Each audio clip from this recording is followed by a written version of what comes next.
Corona ने दस्तक दी थी भारत में और सब तरफ लॉकडाउन लगा हुआ था। उसी समय ये दोनों यानी कि शंभू यादव और हरियाणा की रहने वाली निशा देवी ये एक दूसरे के करीब आ गए। दोनों दिल्ली में रहते थे और इनका घर आमने सामने था।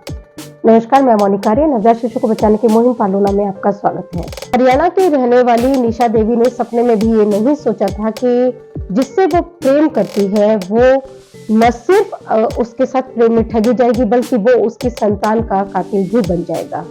ये मामला है बिहार के जमुई जिले का। जमुई जिले के रहने वाले शंभू यादव ने साल 2020 में हरियाणा की रहने वाली निशा देवी से शादी की थी। ये वो समय था कोरोना ने दस्तक दी थी भारत में और सब तरफ लॉकडाउन लगा हुआ था। उसी समय ये दोनों यानी कि शंभू यादव और हरियाणा की रहने वाली निशा देवी ये एक दूसरे के करीब आ गए। दोनों दिल्ली में रहते थे और इनका घर आमने सामने था। निशा वहां अपने माता पिता के साथ रहती थी और शंभू वहां ऑटो चलाया करता था। बरहट थाना के जमुआ गांव में शंभू यादव का घर है। जब निशा पहली बार वहां पहुंची तो वो ठगी रह गई, क्योंकि शंभू यादव पहले से न सिर्फ शादीशुदा थे बल्कि 2 बच्चों के पिता भी थे। उनकी पहली शादी सिंधु देवी से हो चुकी थी। फिर भी क्योंकि ये प्यार का मसला था तो निशा ने सोचा कि वो किसी तरह से मैनेज कर लेगी। वो ससुराल आती जाती रही। इस साल मार्च 2023 में भी वो होली के अवसर पर अपने 6 महीने की बच्ची को लेकर अपने ससुराल आई।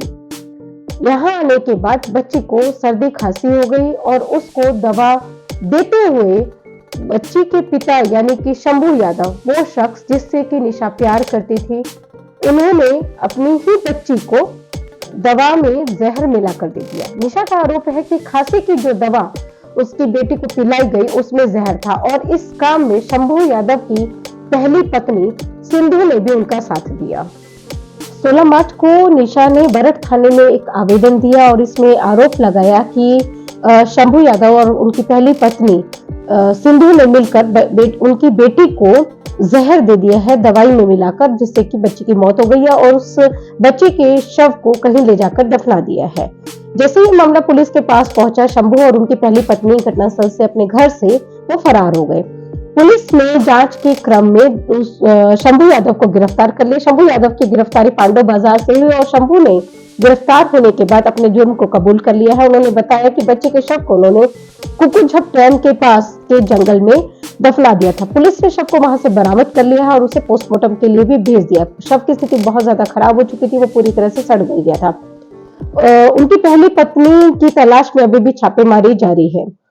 इस तरह का मामला जब भी होता है तो हमारे मन में सिर्फ एक ही बात आती है कि नवजात शिशु से अगर आपको अपने बच्चे से प्यार है तो उसके प्रति थोड़ा भी लापरवाह न रहे, उसके लिए विशेष सतर्क रहे, उस पर निगाह बनाए रखें। उसको कौन खाना दे रहा है, क्या खाने के लिए दिया जा रहा है, क्या पीने के लिए दिया जा रहा है, कौन उसके आसपास है, इन सब चीजों पर निगाह रखें। क्योंकि ये देखा गया है कि इन्फेंटिसाइड के अधिकांश मामले पेरेंटल इन्फेंटिसाइड के होते हैं, यानी कि उनके अपने माता पिता और बहुत करीबी परिजन ही इन घटनाओं को अंजाम देते हैं। इसलिए शिशु हत्या को रोकने के लिए बहुत जरूरी है कि बच्चे के इर्द गिर्द रहने वाले लोगों की छोटी से छोटी हरकत पर भी नजर रखी जाए, एक्स्ट्रा कॉन्शियस रहा जाए, सतर्क रहा जाए। और अगर इसके एवज में कोई आपको शक्की भी कहता है या आपका मक्खल भी उड़ाता है तो उसको लेकर थोड़ा भी संजीदा होने की जरूरत नहीं है, क्योंकि इम्पोर्टेंट ये है कि बच्चा सुरक्षित रहे। और बच्चे को खो देने के बाद तो आप किसी भी तरह की जांच पड़ताल हो जाए, सजा हो जाए, लेकिन इससे बच्चा वापस नहीं आ जाता। हालांकि ये भविष्य के ऑफेंडर्स को रोकने के लिए बहुत जरूरी है, लेकिन कितना बेहतर हो अगर हम उस घटना को घटने से रोक ले और उससे पहले ही सतर्क हो जाए।